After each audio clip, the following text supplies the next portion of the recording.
जिले में विकास के नाम पर धरती का सीना छलनी करने का काम बड़े पैमाने पर जारी है। अवैध गिट्टी उत्खनन और क्रेशर का ये खेल सरकार के सभी मापदंडों को ताक पर रख कर खेला जा रहा है और अब तक शासन को रॉयल्टी दिए बिना कई हजार हाईवा यानी 30,000 टन से ज्यादा खुदाई कर बेच दिया गया है। मामला जेसीबी जिले की ग्राम पंचायत बरबसपुर और महाराजपुर का है। डीडी समाचार ने गौड़ खनिज के सीक्रेट का अध्ययन कर ग्राउंड जीरो से रिपोर्ट रखी है।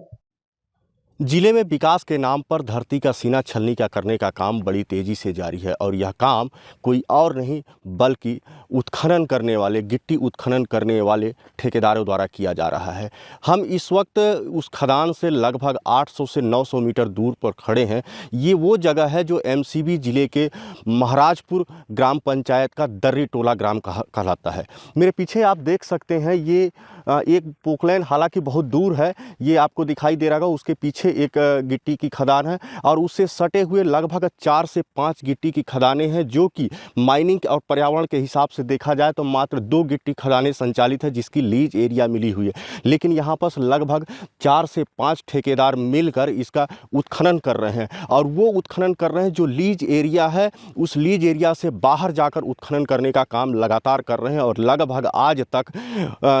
1,000 टन के हिसाब से यदि देखा जाए तो लगभग 30,000 हाईवा से ज़्यादा उत्खनन कार्य कर चुके हैं। ये आपको बता दें कि इसके लिए अगर देखा जाए तो खनिज विभाग के हिसाब से जो रॉयल्टी होता है लगभग करोड़ों रुपए की रॉयल्टी होता है, जिससे शासन को अभी तक नुकसान हो चुका है। हमारे पास कुछ पर्यावरण की जो नियम है, एनजीटी के नियम है, उसका भी मैं जिक्र करना चाहूँगा कि आखिर किन किन गाइडलाइनों का पालन इन उत्खनन करने वाले लोगों को करना पड़ता है। तो मैं आपको बता दूँ कि पर्यावरण स्वीकृति के लिए राज्य स्तरीय पर्यावरण प्रभाव आकलन प्राधिकरण छत्तीसगढ़, भारत सरकार वन और जलवायु परिवर्तन मंत्रालय के जारी दस्तावेज के अनुसार CER के तहत 6 माह में वृक्षारोपण करना होता है, जो सैकड़ों की तादाद में होते हैं और इनका देखरेख और मॉनिटरिंग त्रिसदस्यीय टीम करती है, जिसमें ग्राम पंचायत भी शामिल होता है। आपको बता दें कि जो बाकायदा जो ठेकेदार होते हैं उनको शपथ पत्र में प्रस्तुत करना पड़ता है कि हम यहाँ पर पौधों का रोपण करेंगे, जो ग्राम पंचायत के द्वारा जो उस खसरा नंबर भी बताया जाता है कि इस खसरा नंबर में इतना पौधों का रोपण किया जाएगा। आपको बता दें ये शपथ पत्र भी झूठा साबित हो रहा है। अगर यहाँ पर के उत्खनन की बात की जाए, यहाँ पर जो लीज एरिया है ना तो वहाँ किसी प्रकार का बाउंड्री वाल किया गया है, ना ही कोई मुनारा लगाया गया है और ना ही किसी पौधे का रोपण किया गया है, जबकि हजारों की तादाद में पौधों का रोपण करना है 1 साल के अंदर में और लगातार इसकी देखभाल भी करना है। यदि 90% अगर जीवित है, उसके बाद अगर 10% नुकसान भी होता है पौधों का, तो उसका फिर से दोबारा उसका रोपण करके उसकी देखरेख करना, इसकी मॉनिटरिंग जो है बाकायदा वन विभाग और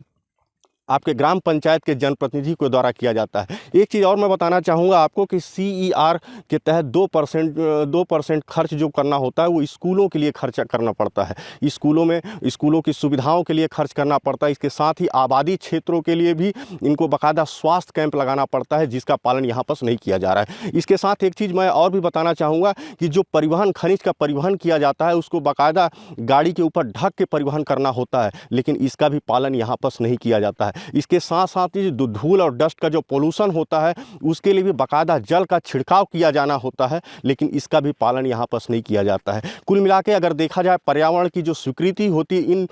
पूरे शपथ पत्रों के द्वारा ये ठेकेदारों के द्वारा दिया जाता है और इसका पालन करने की बात कही जाती है, लेकिन बिना पालन किए ही इसका पूरा उत्खनन का कार्य जारी है। हमको तो ये भी जानकारी पता लगा है कि जहाँ पर जो लीज एरिया है उसके बाहर जाके खनन किया जा रहा है और उसकी रॉयल्टी भी नहीं दी जा रही। एक बात और बताना चाहूँगा कि इसमें जो बड़ी मात्रा में उत्खनन हो रहा है उसके पीछे की एक वजह और है कि एक बाहरी ठेकेदार को रेलवे का बड़ा प्रोजेक्ट का काम मिला है, जिसमें गिट्टी सप्लाई करना है और ये वो गिट्टी है जो 1 नंबर में आती है, जो रेलवे लाइन में बिछाने के दौरान इसका काम में उपयोग लिया जाता है। इतनी बड़ी मात्रा में भारत की संपदा, जिले की संपदा का दोहन किया जा रहा है ठेकेदारों द्वारा, लेकिन इसके बाद भी खनिज विभाग मौन है। खनिज विभाग आखिर कार्रवाई क्यों नहीं कर रहा है, जबकि इसकी शिकायत कई बार की जा चुकी है। कलेक्टर से लेकर जिला प्रशासन और खनिज विभाग के सभी अधिकारियों को, सभी स्टाफ को इसकी जानकारी दी जा चुकी है, जन दर्शन में भी लगाया जा चुका है, बावजूद इसके अभी तक कोई कार्रवाई नहीं की गई है।